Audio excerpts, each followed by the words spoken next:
आज चाहिँ हामी होली स्पेशल चिकन छोइला खाँदैछौँ। यतापट्टि चिकन आगोमा रेडी छ,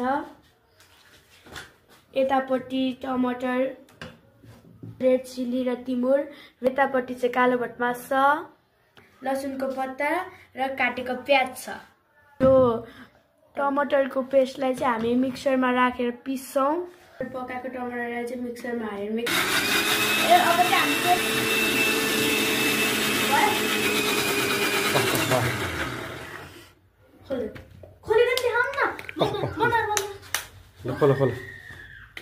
हामी हाम्रो पेस्ट रेडी भयो।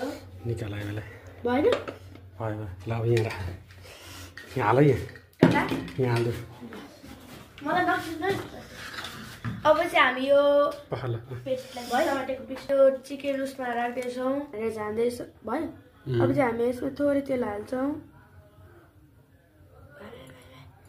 म यसमा मेथी हाल्दैछु, म 1 चम्चा बेसार हाल्दैछु।